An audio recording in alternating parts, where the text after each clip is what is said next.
Hello বন্ধুরা, সবাই কেমন আছো? আশা করি ভালো আছো। দেখতে পাচ্ছ একটা নতুন ভিডিও নিয়ে চলে এসেছি। দেখতে পাচ্ছ আমি রাউটারের মধ্যে ঢুকে যাচ্ছি। তো টেন্ডা রাউটারের আইপি স্ট্যাটিক আইপি আমি চেঞ্জ করব। তো রাউটারের মধ্যে অ্যাডমিন পাসওয়ার্ড দিয়ে ঢুকে যাচ্ছি। তো দেখতে পাচ্ছ এখানে অ্যাডভান্স সেটিংয়ে চলে যাব। অ্যাডভান্স সেটিংয়ের পর এখানে দেখতে পাচ্ছ ইন্টারনেট সেটিং, তারপর স্ট্যাটিক আইপি, তারপর যে কাস্টমার আইপি আছে সে কাস্টমার আইপি আমি দিয়ে দিচ্ছি। IP address, update mask, gateway DNS and alternate DNS যেটা আছে। তো সেই 5টা আইপি চাইলে অপারেশন থেকে শিখে নিতে পারো, তাহলে নিজেই কনফিগার করতে পারবে।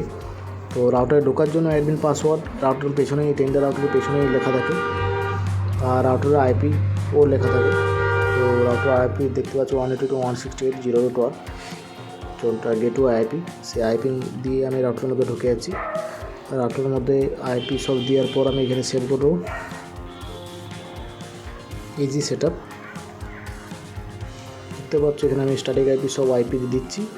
আইপি দেওয়ার পর সেভ, ওকে করে আমি সেভ করে নিচ্ছি। তো কনফিগার হয়ে গেছে। দেখতে পাচ্ছ এখানে আমি হাইড করে রেখেছি, সব কনফিগার চলে এসেছে।